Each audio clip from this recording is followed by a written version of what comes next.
We need to up our game and shit. We need to do comedy butt naked, right? Saying his goodbyes. He blew his eye socket off and his eyeball fell out. White women keep kidnapping us. Y'all seen The Blind Side? Aren't you glad we have that disclaimer at the beginning of the episode? It's going to come in handy for this episode.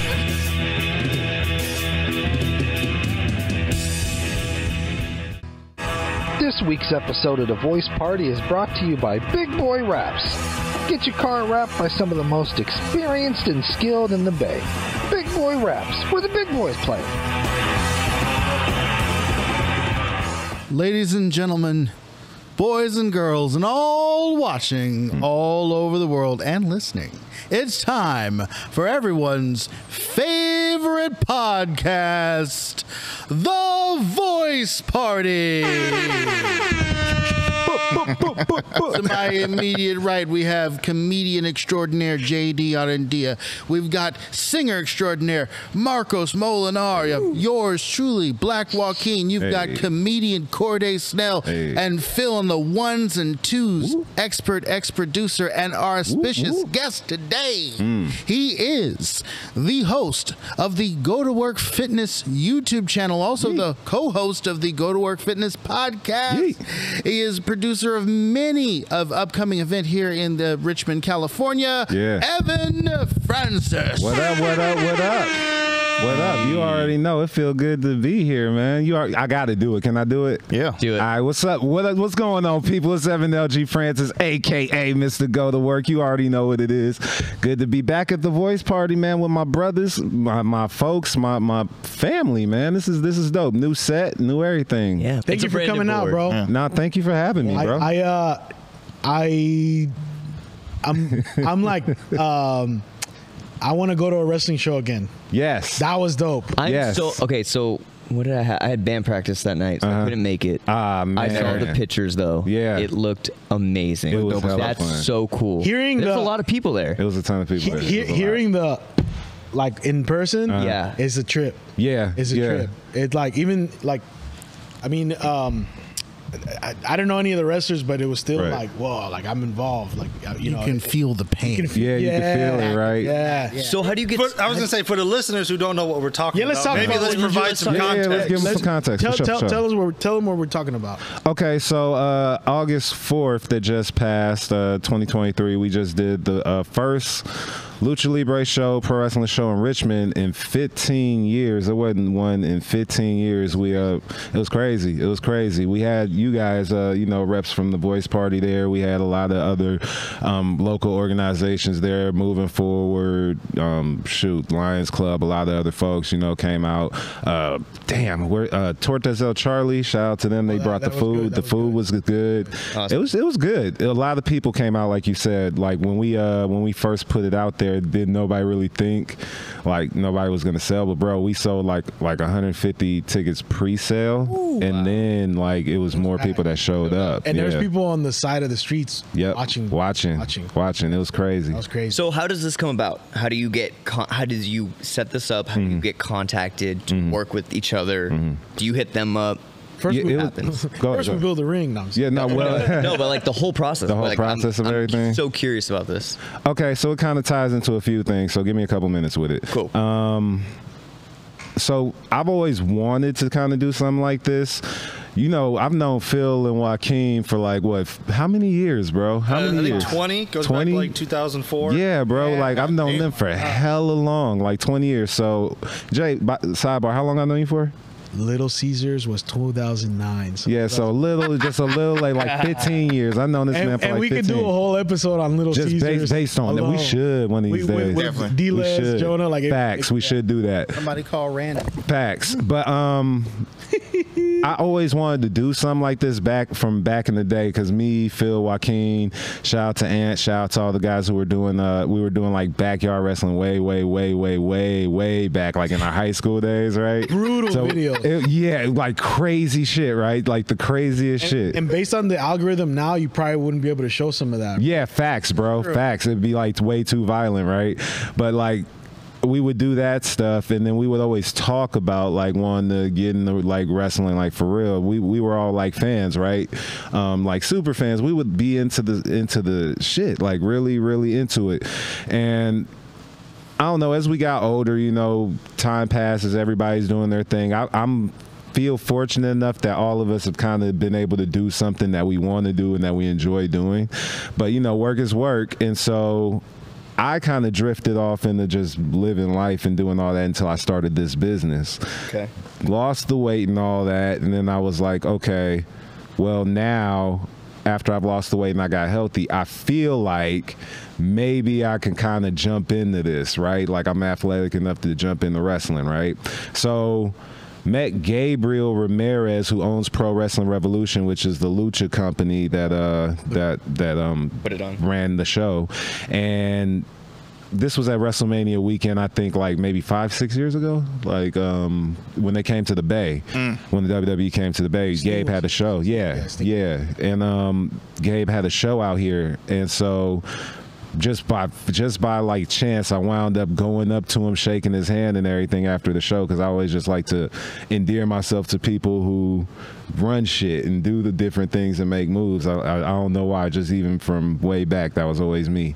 But was training at his school for a while, and then stopped for a second, which we'll get into later, but stopped for a second, came back like maybe last year, after I kind of got the business straight and everything, and me and him started talking, because even back in my first run, I was like, yo, y'all should do something in Richmond, because it's viable, it's a market out here, and people want to be entertained. People like things out here. People think that like in Richmond, oh, people don't like things or some shit, like we don't like to do stuff, it's just people like to be miserable all day. No, like like, you feel what I'm saying? That's how they be making it seem. And so I know, just like y'all know from doing events and doing different things like that over the years, just like when we were doing stuff, Phil and Joaquin, when we were doing Go to Work fitness stuff, we were doing community events and doing stuff like that. Yep. So I'm aware, and watching, you know, JD and you guys with the comedy shows and things like that, things we've done together too. I'm aware that people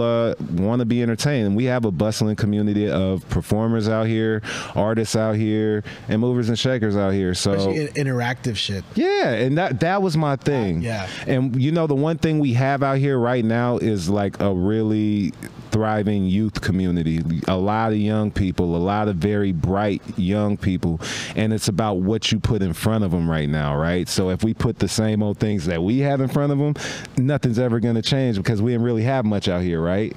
But if we're putting things out there that are, like you said, interactive, that are different, that, you know, when I was a kid, I used to love to go to the wrestling matches or go to the, you know, the lucha events or anything like that. Those were memories for me.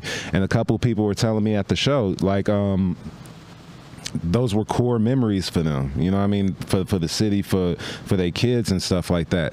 But even when I was telling Gabe and them that like a couple years ago, nobody would listen, because they were just like, really, Richmond? In Richmond? And they're like, not, yeah, in Richmond. Someone's got to start it though. And that's why I was saying, so my thing was, okay, I'm gonna put my money where my mouth is, right? And so I just paid for everything to get done. And I was just like, okay. You took this out of your pocket? Yeah, I took it out of my pocket to get started with. And then I partnered with Rich City Ride, shout out to Najari. Partnered with them to get like a lot of the other necessary things done. Partnered with you guys to kind of get the word out. Same thing with moving forward, just making it a community thing, right? Sure. And I think at first people were like, I don't know, because, you know what I mean, it hasn't been done before. But like you said, it's about putting it out there and getting something done. And I felt like just over the years, through the things we've done, through, you know, the Go to Work fitness stuff, even like our equity that we have in the community, like through Voice Party, through Unhealthy Comedian, just the way we represent the Rich City area, right. I feel like we have enough home equity here in order to be like, hey, we're doing something, come out and support, and people will show up. And so I just risked it all on that, and, you know, it paid off. Yeah, you know, and people were asking like, when's the next one? Or I wish you guys had a mask merch. Yeah. So that like lets you know. Yeah, right there. Yeah. That's a market for it. And that's why I was telling people, it's a market for it out here. People think we don't like shit. We do. And the performers liked it. Yeah. That shit was, you saw bro, that. the performers, even now, were hitting me up, even like from yesterday, keep hitting me up like, yo, we really enjoyed it out there. You know, they didn't know what to expect, of course, but I was telling people from the get-go, hey, you know, we know what the stigma is from way back when. I done said this for years. We know what it is from way back when. We grew up in that. But how do you change that? You can't change it by just complaining about it or saying what it was or do anything like that. No, you gotta put your feet on the ground. Put sometimes if you gotta put your money where your mouth is, put your time where your mouth is, and that's what we did. If you sell something, people will buy it. People will buy it. You know. Okay, so I have a question about like kind of hitting deeper. Go for it. Do you have any reservations when you kind of get to this point of like, okay, I've put my money in. We're telling people it's here at a public park, and the first initial reaction to hearing that it's at Nickel Park or something. Where was it at? At Nickel Park? MLK Park. MLK. But when you hear it's at a park in Richmond outside, like the initial people's thoughts might be like, oh, is that real? Is that or is that going to be whack as hell? Blah, blah, blah. Do you have those reservations at all and being like, I know I got to push through this because I know some of the stipulations that are already attached to Richmond. I know the stipulations. That's where Keep being like was shot. Like if we're not promoting it at the auditorium, then it might not be legit. Yeah. Do you have any of those worries at all? So, or that people might have those worries. Or that people might have those worries and not buy tickets. Yeah. Okay, so that's a really good question. I think in the beginning, I think people had reservations, right? I don't think when I said I wanted to do this event, I did it because I felt like it was going to work, like from the get-go. Because like I said, over the years, watching what people do at our events, the things that we've thrown, things that have had, I haven't seen problems. You know what I mean? I haven't seen that. I feel like a lot of that is stigma from things that have happened, like you said in the past, like with Keek, and that was super unfortunate. You know what I mean? Because it was right down the street. Absolutely, and you know what I mean. But I also feel like what we do, the spirit of what we do things in, affects things, right? So I'm feeling like if I'm doing something with the spirit of love for my city, with the spirit of love for my people, most people are gonna come out with that same love. And that's what I was doing when we were doing promos. I was like, hey, come out with the love for your city, come out with the love for, your community and all that, because it needs to be out there that, this is what it's about. This is what we represent. And, a lot of people don't even think we could do these things. You know what I mean? People don't even think it's possible. Like you said, a lot of people had reservations, and I was telling them, nah, man, it's different hearing it from somebody who's been on both sides, because I've been on the side to where the stigma comes from. I've, just like you and a lot of y'all, grew up in the city, grew up where a lot of these things have happened, lost a lot of friends here, had friends in jail, a lot of things, you know what I mean? So I'm not ignorant to anything that's happened.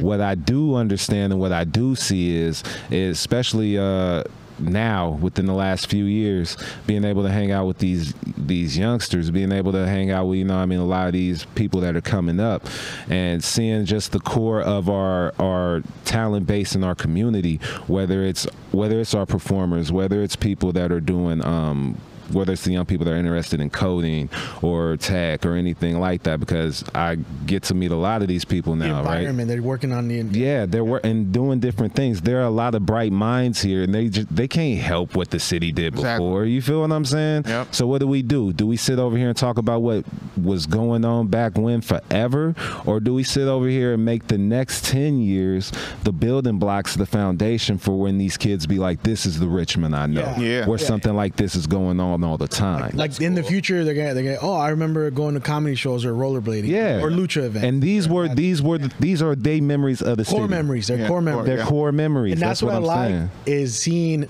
like kids. There was a lot of kids in. It was a family friendly event. Yep. And I go to comedy shows now and don't laugh. But I went to this, and when the dude was like, and I was like, oh. Yeah. And then there was one of those moments where like I know like wrestling promotions do it where like, oh, someone's injured. Yeah. And I was like, no, for real though, right? I really thought she was like, oh no. I know who you talking about too. Shout out to Charisma, man, because she's a tough girl, man. They put on a match, right? And Mago, I think his name was, like kicked the shit out of her right in the ear, that was the best match of bro. the night for me. Yeah, she came with it, and you know the thing is nobody really knew what to expect from her, right? But I do, because I done trained with her. And I just knew what she's capable of. She's a beast. You know, she has this like innocent little, you know what I mean, thing going on. But she's a beast. Yeah, but she's a beast. You know, and that's why I love bringing different things to the city like that, because they don't know what to expect, and when they see it, it's like, oh my God, it's there, and nobody expected it, and I love it. It's really cool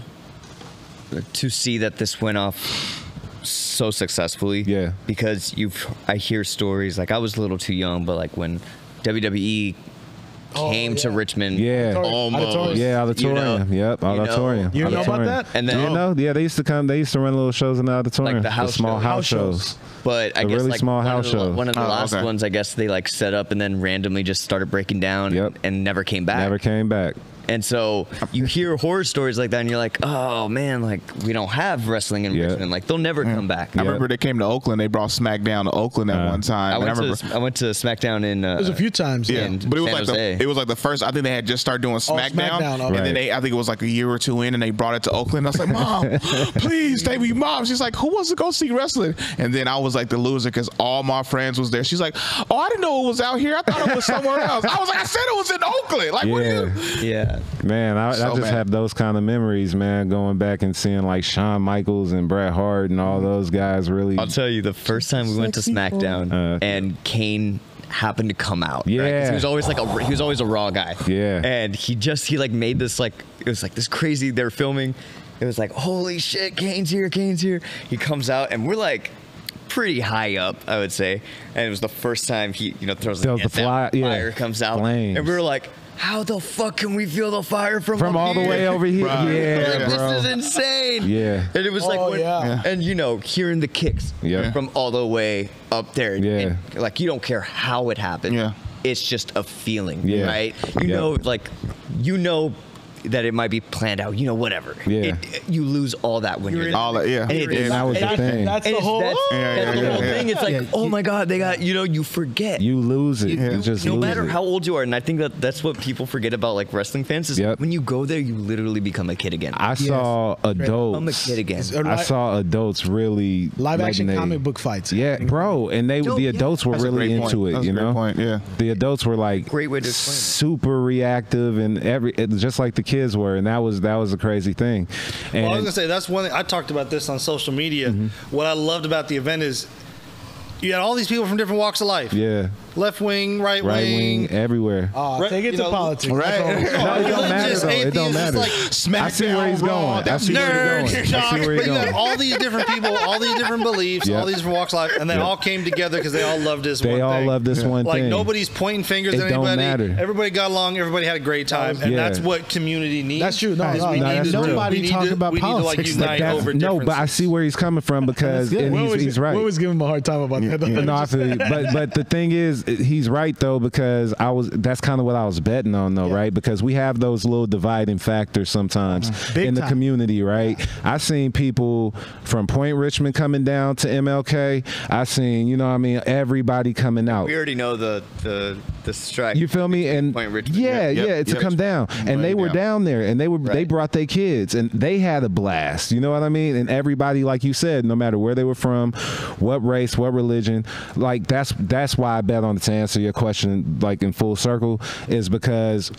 I bet on unifiers. I bet on things that everybody can agree on, right? Whether you black, white, Latino, Asian, whatever you are, who didn't at one point watch a pro wrestling match and just lose it as a kid, as a teenager, whatever. Right. And so I just bet on that. I was like, you know what? They'll come out because this is something we all love.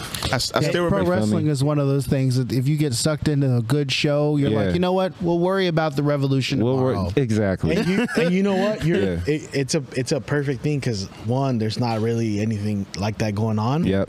And it's a thing we're seeing now. How many Richmond shows, comedy shows are? So many popping up, dude. It's it's a lot. So It's like, people it's a want lot. people want to come to shit in Richmond. Like wait. There's a lot of them popping up, but don't forget who started this shit. Exactly. Who started this comedy shit? You feel what I'm saying? JD, you need to be a little less humble. I started this comedy shit. You mean to tell me it's the thanks I get? You feel what I'm saying? Y'all, both of y'all. You feel me? Really setting the city. Well, you know they got to come through and kiss the ring first, though, right? Get on your The show doesn't go down unless they meet the boss. I know almost all of them running the shows. It's all I'm joking. I remember the first time someone had approached him and they were like, "Hey man, like I'm starting a show in Richmond, but I wanted to ask if it was okay." He was like, "I don't own Richmond." Right. No, but and I was like, "Oh, you're the." I was like, "Oh, hey, that same person is the reason we have to fill out these fucking disclaimers now." Yeah. That's funny. Good thing he asked you. If he asked me, I'm like, so I'm gonna need a cut. All right. I want my name in the background. Right. Nah, man. But I just look at it. But when I see that, I see, because I just did another podcast where they asked me about because there's like 4 shows right now. How does it feel? I was like, that's great, man, because that shows that people wanna. And it's also, someone mentioned to me that I didn't realize it's outside of the bacon thing. All these shows happening here, which is like a network of Bay Area comedy shows. Right. This is like totally kind of separate. Yeah.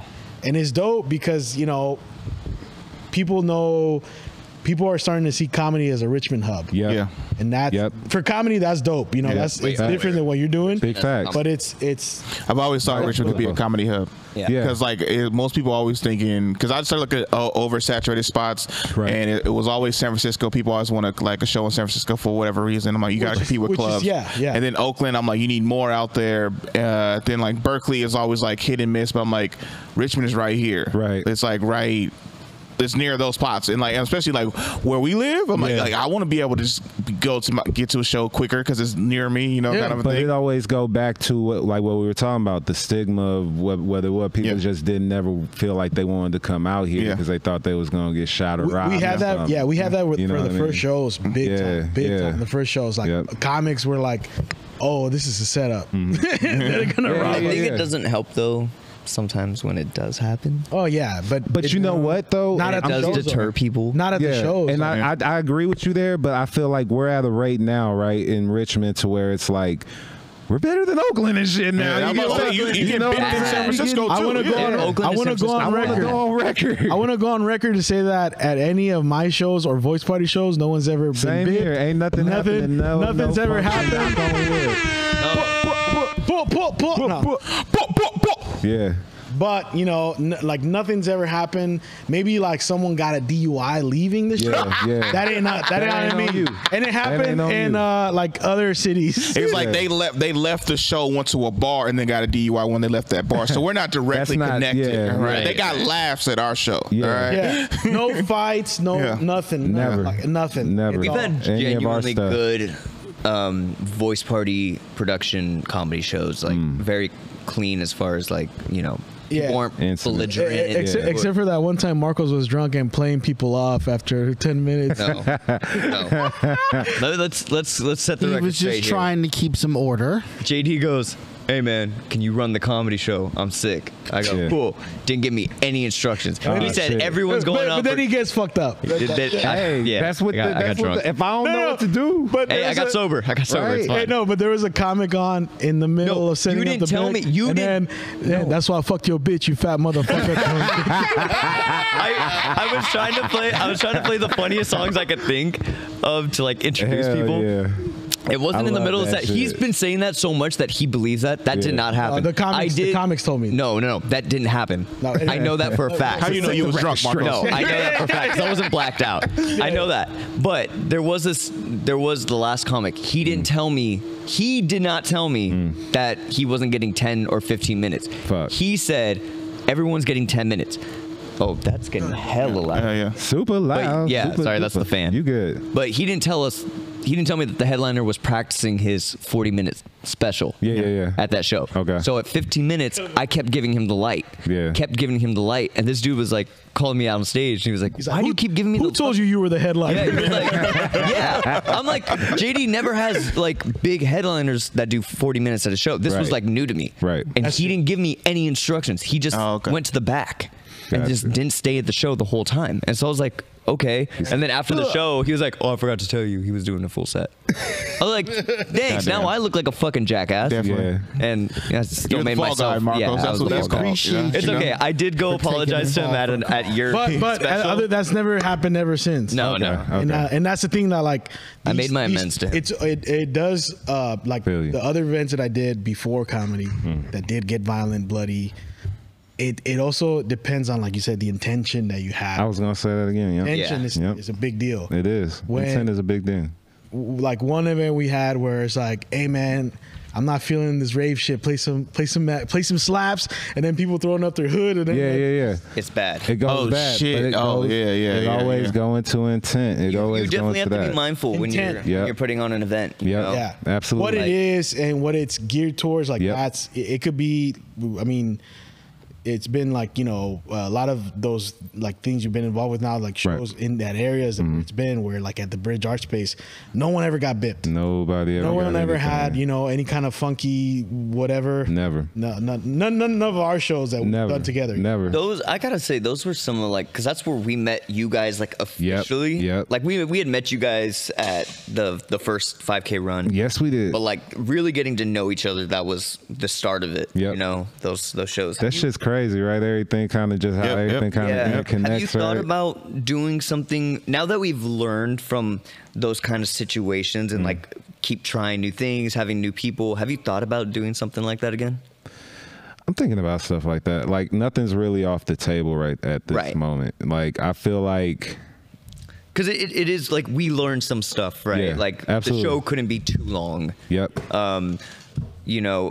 Sometimes we had to figure out like the right date and stuff like that. But overall, it was a fun show. I wouldn't be objective to anything right now because I feel like, especially at this moment, like we're really becoming a hub for entertainment, and I feel like we're laying a foundation now to where we can set standards for whatever. So if we do something like that, I just feel like it has to be like an all hands on deck situation. I want to work with folks, you know what I mean? I want to make sure everybody is included and that we get this thing going, because I most definitely feel where you're coming from, because this is something I have thought about, right?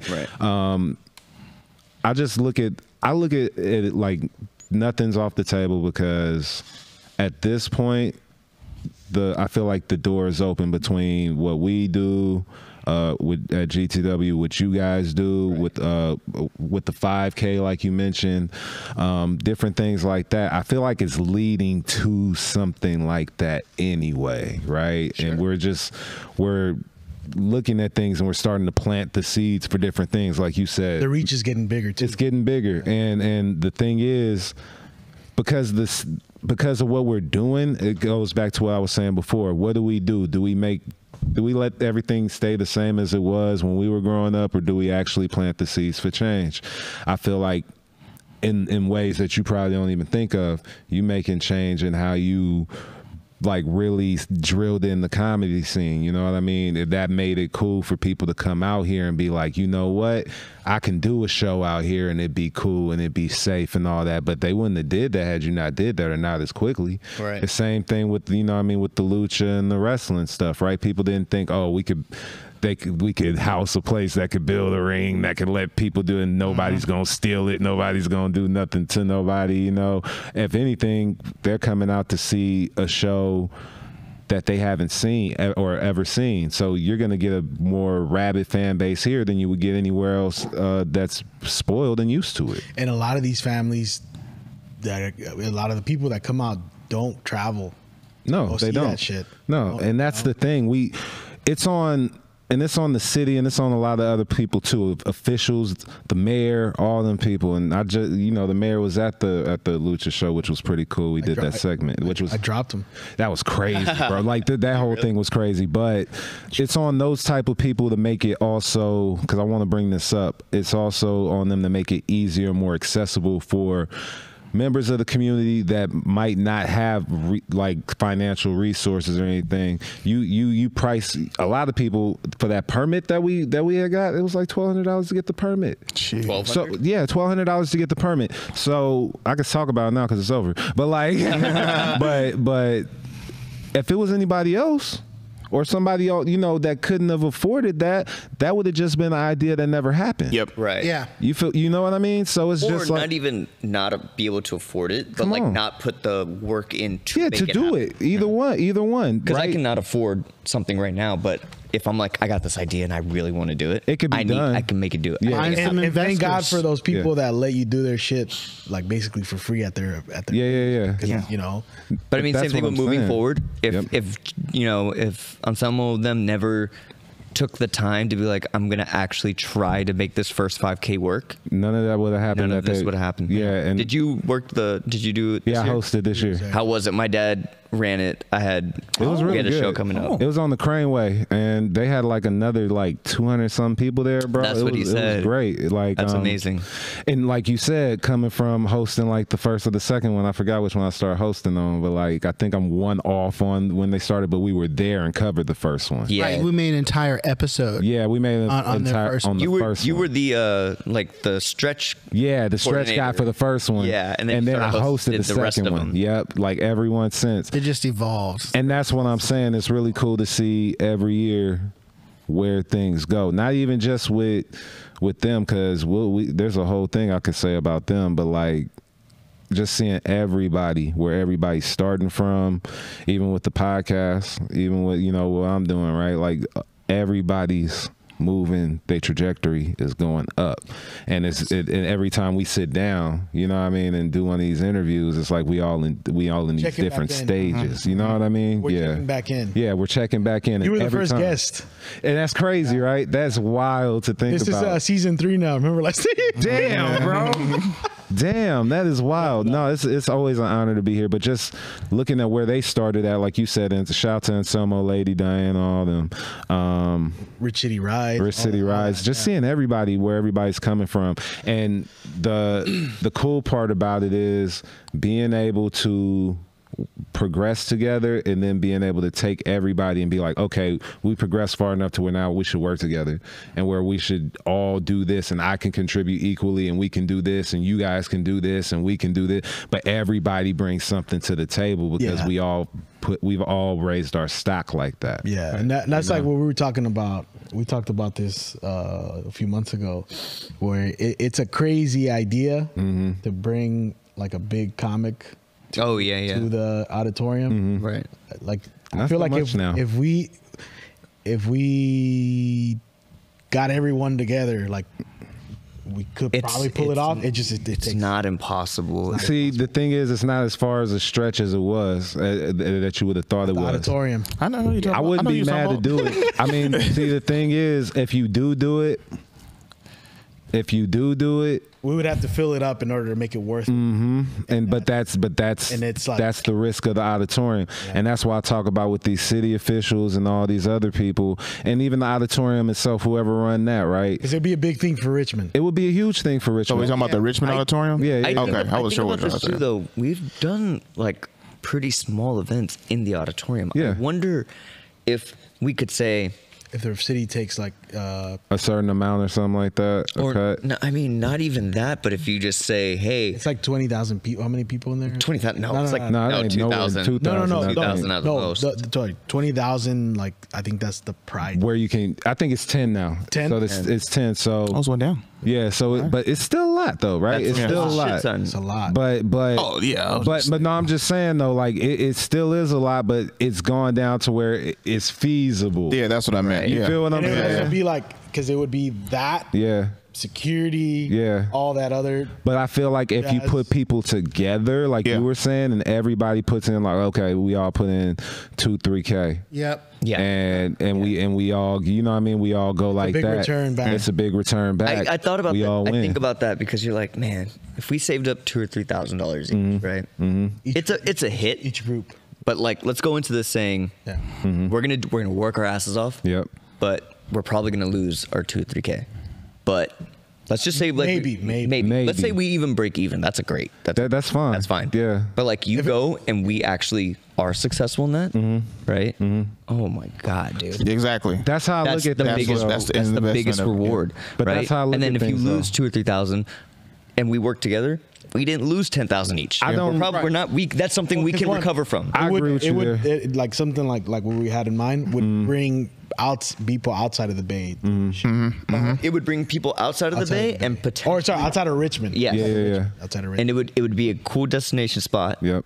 And it would inevitably give Richmond a little bit more of an upper an entertainment hub. an entertainment hub to That's be what I like, look hey, at it I can. as. They're like, because there's comedians like certain, that or certain entertainers that are like, man, I could do these, 2,000 capper rooms, but I can't afford the Fox. Yeah. Or maybe I want to do. Maybe I can, but I want to get it a little cheaper. Right. Let's go to Richmond. It's not that much farther than Oakland. You'll be like, okay, I can't do the Fox, I can't do the Paramount.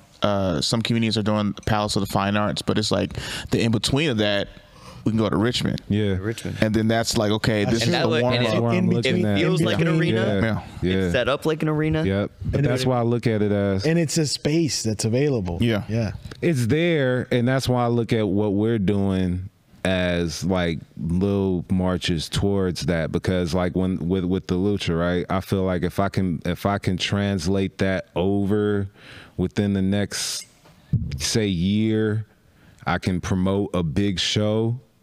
I feel like I could run the auditorium and make my money back. Like this first show we did, I was going into it like what you just said, really, to be honest with you. I wanted to do it. I didn't care if I really made my money back, because as long as the experience was good for the people, I knew we would do it again. And that's when you start to see your residuals. Right. And so I just like running shows and I know better, right? That's the realistic part, is that the first show is always more so your investment piece. Yep. Right. It's getting your equity up with the people, and they know, oh, when he does a show, I need to go there. I'll pay for it. Boom, boom. We just hit lucky, and people really fucked with it and wanted to see it, and so we sold out and then some, and made my money back and all that. So I'm like, I look at that like, okay, first show, I know it's a market for this. Even the people that work for other rival companies from wrestling and stuff, from Pro Wrestling Revolution, they already starting to trying to move in here and do shows now, because they seen the ripple effect. They see it. Yeah. But that's what I'm saying. It take for somebody to make the sound, and then they saw, okay, not only are they running shows, but people are coming and buying tickets. Yeah. But the only thing is they also need to do is realize, like, if you're going to do it, you have to tap in with the community. Yep. You know what I'm saying? And that's the difference that Revolution had, is they had us. Yeah. We had, and you know what I mean? People were like, ambassadors. okay. Yeah. As a performer, I'm gonna be honest, I'm not the best producer at all.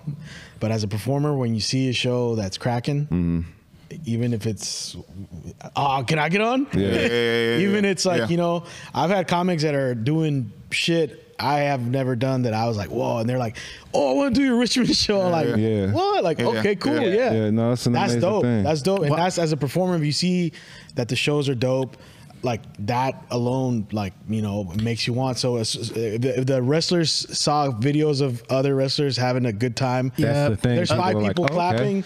That alone will like, that'd have been enough. I want to do that show. Other wrestling promoters are gonna hit you up, like APW's gonna be like, hey, can we talk to Nah, bro, it's like, and the crazy thing is, shout out to West Coast Pro, because they had built the ring for the show, and the Revolution folks had came and did the show, because they have a little tight knit relationship. Okay. So people from West Coast already see that we could fill a thing with 200 people. Now they're thinking, but with nothing. So it's like with nothing. So now they're like, oh, what can we do with a budget? Yeah. So now we're looking into, after New Year's to do another one. We ain't waiting another 15. We gonna do something. We looking to indoor, like for an indoor venue, because you already know how it is around January way. Cold, but it's gonna be cold, so we want to keep people warm. Something like that. We looking at that, but it's gonna be something after the New Year that we'll do it again. I'm really proud of that. And the other thing is like, I didn't really have a choice but for this whole little week of things to kind of come off, right? Like, we had already, because I've been talking about this since, December or something like that? Like, when we were talking about Lucha, when we were talking about, like, this anime thing, I was talking about all these other things. Which is dope. It puts it out there. Like, yeah. And so we're doing that October, and we'll get to that. But, like, the craziest thing for me was, like, okay, we were rolling last year. Momentum was good, won like hella different awards, doing all this other stuff. January wound up getting hospitalized with that fatal blood disease, TTP, right? Which was like that, man. Which was like super duper weird. Like, I went in like January 14th, and everything before that time, bro, was normal.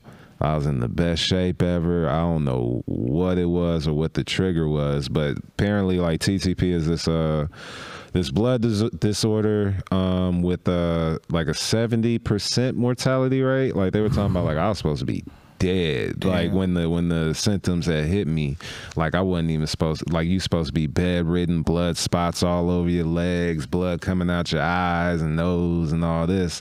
And like, I'm in the hospital getting like poked up, all this other stuff, and the doctors are just looking at me like, I don't understand how you still. What happened? Your blood gets like really thin or something, right? So your blood doesn't clot because there's an inhibitor somewhere in your body that's not allowing your body to produce certain compounds for your blood cells.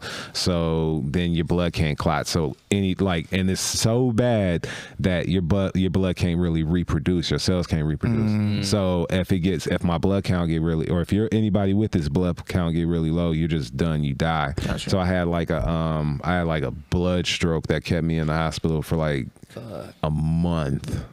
And before then, I had no signs of anything, right?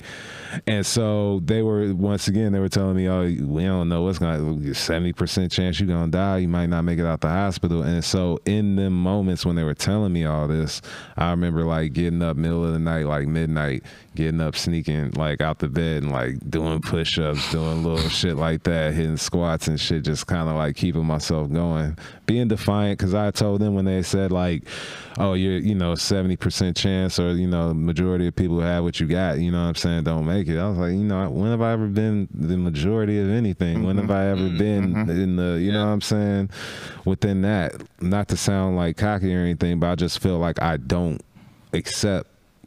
I don't accept shit like that. Like, so I look at it like I go by my own merit. And so that's why I just looked at it as, I always looked at that show and that Rich City Week as like, okay, that's a barometer of me making it out of this. You know what I mean? And so I wound up getting my health back. Yeah, exactly. Because I done made it that far. Because they didn't even say they said I wasn't even gonna make it to my birthday, right? Yeah. Like I was gonna be gone. But we made it, proved them wrong. And then the crazy thing is that like my blood counts and everything now, I'm normal. You feel me? They don't know what to say. Thing you seen, I was down for a minute. I was down since like January, from January to March. January is when you came to the show. Yeah, and then went back in. You went back in because I had that blood stroke, and then was back in there for a month. You see me? I was like, man, that shit was ugly. Damn. But you were thinner a little bit, right? And then, oh no, and I'm about to sue Martinez, like Martinez Hospital, because it was some things that happened in between that time on my second visit when I went to the Martinez Hospital after my blood stroke. They had you know what a catheter is. They put that in. They put it in your like, you know what I'm saying, in your vein and everything. So my femoral artery, they needed to put a catheter in there to do a transfer or a transfusion of blood. The doctor who did it wound up putting the catheter through my femoral artery and into my back muscle. And so I almost like and I told them when they first did it that it didn't feel right. I felt a sharp pain there. And they were saying, you know, it's just how the needle is, boom, boom, boom. You know what I'm saying? All right, cool. But then I was there before. I was at that hospital before when I first got diagnosed. And I know, because I had the catheter in before, I know it don't feel like that. Yeah. So after they gave me my first transfusion, I was telling them, nah, this don't feel right. I need somebody to give me an x-ray or give me a CT scan, something. Then they realized what it was afterwards, and they come in with their head held down, like they gotta tell me some shit. I'm like, shit, what they got to tell me, right? So they tell me that, and I tell them, okay, that you went through my femoral artery. I always cussing them out. So then, I say, all right, patch me up and let me out of here, because you know what I'm saying. Whatever you gotta do to patch me up and get me out of here. They say we can't take that out, because if we take it out, you're gonna bleed out. Yeah. All right, so then I'm like, fuck. So I start flashing on them, right? And then they got to take me over there to John Muir. I ain't do nothing crazy, obviously, but I let them know how I felt. Yeah. You know what I'm saying? But cussed out a few nurses. Yeah, of course. But then going to John Muir, they kind of fixed things, so we thought. Now, my first day back, it had to be like March 1st. My friend Jen comes to pick me up from the hospital. I'm walking out the hospital, everything's fine. Boom, get in the car, everything's cool. Get out of her car when she comes to my apartment to drop me off. The first step I hit, my femoral artery bursts, and my leg just drips with, it's not even dripping, it's leaking just a river of blood, bro. So I got chemo that same day, my last chemo treatment that same day. And so my blood is when it's coming out, my blood's reacting in a different way. It's like bubbling, it's doing all this other shit. Ooh. It was weird, bro. Like it was on some real shit though. Yeah. Like I have a scar on my leg where my blood was like that, and it left a mark. Yeah. And so I'm bleeding out, right? And I had to have Jen, who was my friend who dropped me off, take me and she was gonna say, oh, let's go to John Muir, because she's panicking. I told her, no, let's go to Kaiser, because it's right there. It's right you know there. What I'm saying? Close as possible. Yeah. So I'm bleeding out, bro. Like I turned pale. I was so like done. And so I told her I need something to stop my blood, right? Yeah. It's funny now, but it wasn't funny then. But like, she pulled out a wine bottle. She pulled out a wine bottle, and I'm putting the wine bottle on the wound, trying to stop it. It ain't stop shit. That's like the human version of leaving the oil change place and your car leaks oil. Yeah, bro. Not for real, bro. On some real stuff. So then I'm like, oh my God, right? So then she's crying, right? And I'm turning pale. I'm like, you know, like, bruh, I'm over here murmuring, doing all this other stuff. Bruh. So then, Grandma, I'm coming. She over here crying. She over here doing all. I'm looking at her like, are you crying? Hell no, you can't cry right now. Keep driving. Right. I told her, run every fucking light. Yeah. I don't care. And if the cops stop us, that means they got to escort us. But run every light. I made it to the hospital. Which Kaiser? The one in Richmond. Okay, yeah. So then I made it to the hospital. Run in myself, like as much. They literally just took me in from when I ran in, threw me on the bed, and like patched me up, and then I left right after they patched me up. Yeah. Jeez. Because I had just spent a month in the hospital. You're not about to have me spend another. I was like, I'll take the risk. So stupid. I know it was stupid, but then at the same time, I was just looking at it like at that point, I had just been in there. I got you. What I went through. So I was like, I'm not. Also, like you'd be surprised the number of people that die in hospitals due to malpractice. Real talk, bro. And that's what I was saying too. I was like, no, let me get out of here. Especially if they know there's something you could sue them over. They're like, well, whoops. And I'm a fitness guy, and I'm a fitness guy, so I hop in my friend's truck, and I told her, take me to fucking Burger King, because I was like, I need some beef or some meat to help my blood out. Yeah. Usually I would never do that, but then I just take me over there right now. I need something. Yeah. And so I stayed in bed, bro. Like all my muscular structure changed, bro. The way my body was changed. Like I ain't had no abs for like a month. I had to get back on that. Must have been hard. It was hard. Bruh, it was hard. And then like I was pale, like super pale. Yeah. Like I'm just now really all the way getting my color back. So when I was just looking at it like, okay, I'm gonna make it back through this, and this was a barometer of me getting there. So it couldn't have been no other way but some successful shit. That's wow. Because I felt like no matter what, just like being here and doing this podcast and doing stuff like that, I just feel like it's house money now. You know what I mean? Yeah. Being able to be here and do all this stuff, it's just I'm blessed to be here to do anything. So it's all good. Well, we're glad you're here, man. Definitely. I'm glad to be We here. are. Not just here in the podcast. No. But Here in Just in general. general. Oh, okay. No, And you looking strong and in good health. Yeah. No, Hopefully I feel abs better. are back. Thoroughly Yeah, back. they are. Okay. They are. I worked hard, bro. Like Yeah. I really did. Defiant. So when you have this kind of crazy experience, do you just with your mindset? Because I kind of know, knowing you for a while, that you're such a heavy business mindset. Yeah.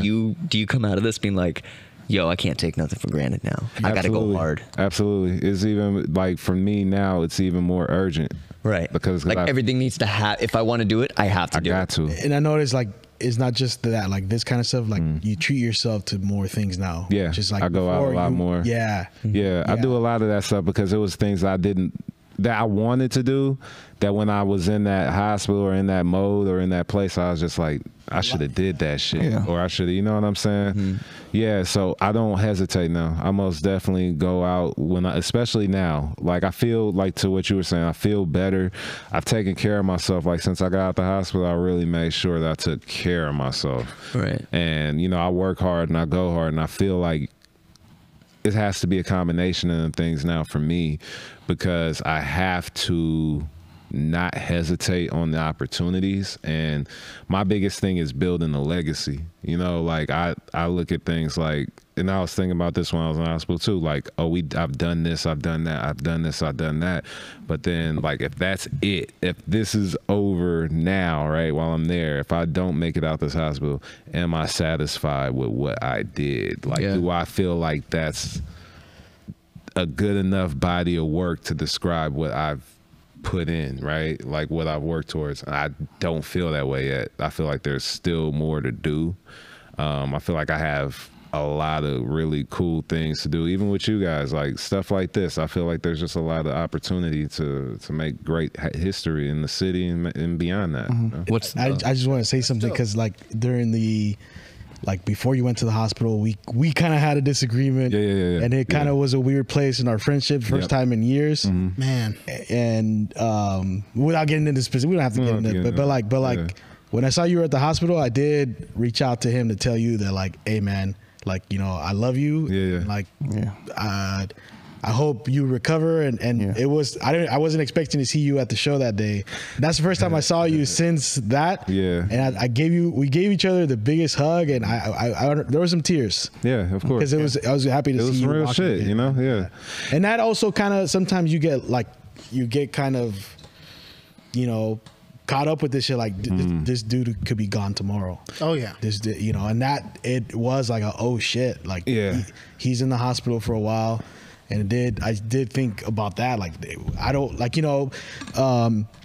Ice Cube never got to apologize to Eazy-E. No. You know what it is though, and that's real. And I'm glad we got to do that, right? Like, so my biggest thing is now, like before all that stuff happened that put me in the hospital and all that, I think where I was at mentally, like I'm always ultra competitive. I'm always ultra like this, that, and the third. And at some point I feel like, at some point I felt like maybe like I'm still scratching and clawing to make things official for me in the place of my legacy and where I'm at in the game and this, that, and the other. And I think sometimes when you're in that mode for so long that you kind of either have control over that or you let that consume you. And I think at a point I was just cruising to a point where it was starting to be consuming. And so, with that, I think that, yeah, we had misunderstanding, and, you know, I mean, looking back at things like that, it's not even a big deal. Like, it don't even matter. You know what I mean? At the end of the day, I feel because it's like, you know what I mean?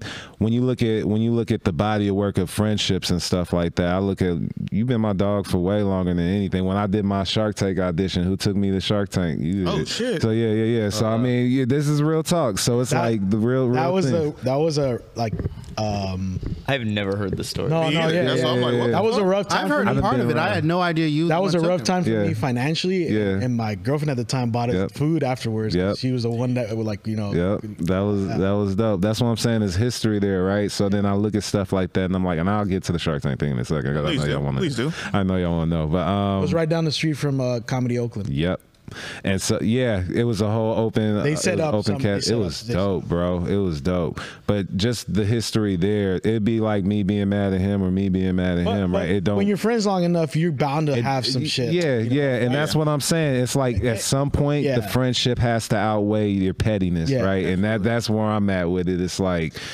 And What- yeah, no, yeah. that happens because, like, that's, I think it's not the same thing, but like at one point, like we were kind of like criticizing other comics, Yeah, and yeah. it got to like, hey man, All the we're time. blessed to be getting yeah. booked, so let's not, you know, Yeah. we kind of had like a talk too, where like it's getting too like, fuck, I'm better than him. Like, It was becoming too negative, and then and then I had like this kind of epiphany. I was like, hey, you'd had it too. We were both like, hey man, how about let's just stop like focus competing. on the negative and focus, and then just like focus on the let's get. positive. And I was like, because you have other influences to be like, man, I'm better than, and then you start thinking about it because I was. how come he's getting booked? Yeah. And we got into that a lot. Yeah, and I look back and I was like, you know what, man? All this stuff, I was like, it's cool, whatever. It was like, let's just keep grinding. Let's. We just Yep. Yeah, Yep. we're No, gonna you're get right. there soon. Like we gonna just keep grinding. We're gonna get there soon. Yep. Our time gonna come, and when it comes, we gonna be even gonna like be bigger there. than that. But that's what the grind does to you. Yeah. And I've had that too, where like it kind of, you know, in different aspects. Like that's one of them, and with other comic friends, it was like, hey man, let's just, you know, Yeah. we're just appreciate that like we get to do this shit, Yeah. and then everything else will come. And Also, when you- look at us now. Oh, you take a step back too and Yeah. realize, reflect Like on the Shark Tank edition. where you're Like, at. yeah. How many people? We'll never know this, Right. But how many people are like, man, I want to be the show. I want to be booked on the show you're booked on. Yeah. Like No, for I'm real. getting booked 3 times a week Yeah. at the same spot, and for them, I'm tired of this place. Yeah. For you guys, you know, at one point it was, why do they always get booked? Yeah, it's always You know? perspective. Man, I want to start getting paid. Yeah. And at one point you were like, I want to be on that shit. Right. I just want to but be on the it's- stage. Yeah, but it's that level Now I'm not of, making enough. Now, you know, man, I wish if only I had for music, you know, if only I had 100,000 streams. Man, it's always got that scale Man, of progression, though. I feel like it's a natural thing to have a scale of progression, because that's where I feel like everybody was at first. It's like you at that crawl.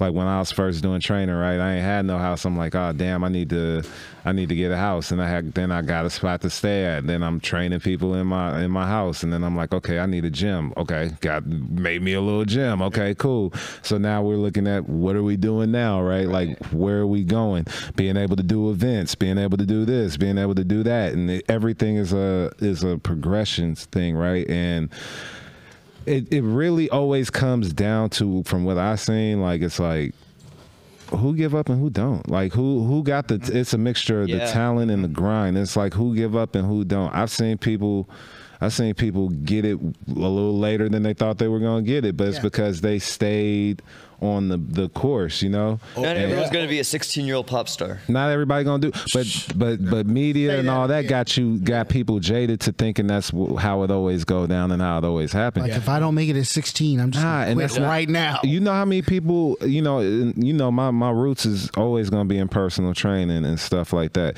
You know how many people I've encountered that I talk to that talk about how they feel like if they didn't make it by a certain age that it's a wrap. Yeah. And I'd be like, bro, what about all the other years after that age that you just listed off? Like all that's nothing. So that's dead time. Yeah. That's dead time. And that's what I'm saying. What are you doing in the midst of the time that you got. That's it. You can stop when you're dead. Yeah. And that's my main thing. Also, and is, do you like doing it? Because if you like doing it, it's not even a thing that like, oh, I gotta hit this by a certain time. Like, Well, I think. Actually, I disagree with that. I think we'll always, because how competitive we all are naturally, we will always be like, I'm trying to set a goal for myself by this time. Right. And you will kind of get upset sometimes if you don't. But if the band never makes it, you're gonna quit. Yeah. No. Because I was gonna say this. Okay. You know, my biggest fear. What? And I think a lot of people can relate to this. What's that? My biggest fear is if I give up, I'm like, but what? Like, what if? Right? Yeah. Like, what if I just went one more year? One more year. Opportunity might have been. What did I miss? I get that, bro. But that's also like if you just enjoy doing it, like that in itself is already dope. Yeah, I'll tell you this: All right. when we're this competitive and we're this filled with grind, you can be competitive. You're appreciative. That's what I'm saying. yes, you definitely have a passion for it, Yeah. but it doesn't just become about passion. It's That's real. it's business now. You have a business mindset. You have a egotistical mindset for good, because you can't be in any of the businesses that we are without having some kind of ego. You have to. Real. That's how you get ahead. You have to be confident. That's real. But we're everything now. Yeah. When you're this passionate about something, you are absolutely You're your own agent, bro. your own- Well, no, we're just maniacs. Yeah. We are crazy to other people. Yeah, it's like When people hear us talk, Marcos, seriously. I think you're on your own on this one. I'm No, sorry. no. Dude, you're a 30-year-old with a podcast. That's what your niece tells you, right? Yeah. We're crazy to other people. Oh yeah. There's people older than that with podcasts. What we're doing What is we're crazy. doing is crazy. You made it seem like we're crazy to other people. Like, yeah, we're like No, we're not crackheads, but yeah. That's what I came off initially. He was like, nah, I'm not crazy. no, we are crazy. Yeah. You know, Yeah. but we have to be. yeah. I mean, He just reminded me of the Joey Diaz joke. Look at all my tattoos. I'm crazy. Look at me. yeah. You know, but what happens once you make it, no matter what age? Yeah. Then you're not crazy. Then it you're not was, crazy. damn, you remember his grind? Yeah, but That that's dude, what I'm he just saying. kept grinding and see if you do it just like him, blah, blah. But then, you know, for the first 10, 15 years, y'all didn't come to our shows. Y'all didn't come here. You know what I mean? They don't see the But we vision. have to be that crazy. We have They to be don't that see the dude. vision. That's the thing, though.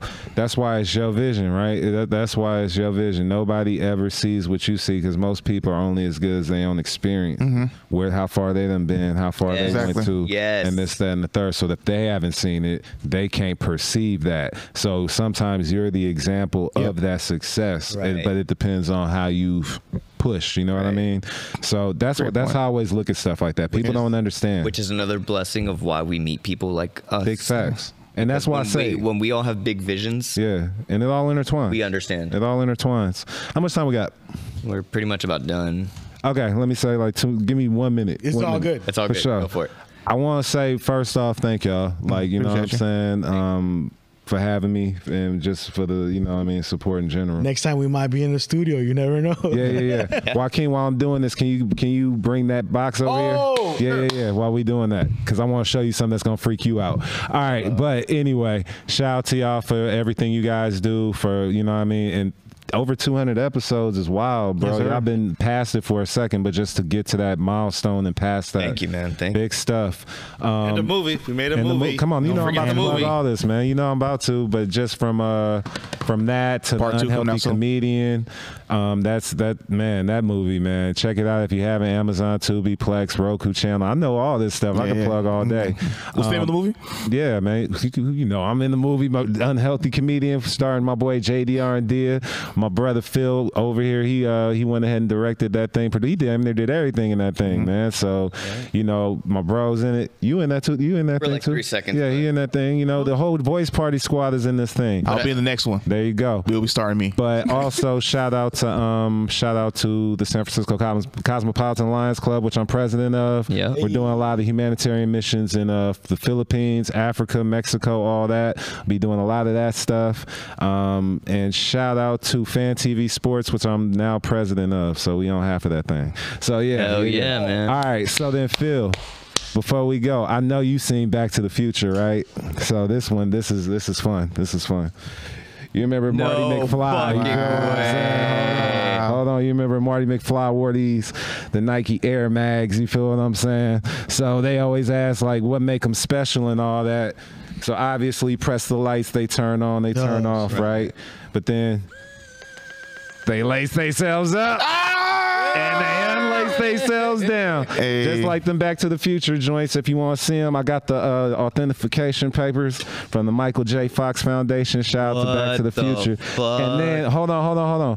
One more thing, because I wanted to play for like 1 second. Open that box right there. Shout out to Louis Vuitton and Nike and Virgil Abloh. Rest your soul. You feel what I'm saying? Take that right out that little cloth bag right there.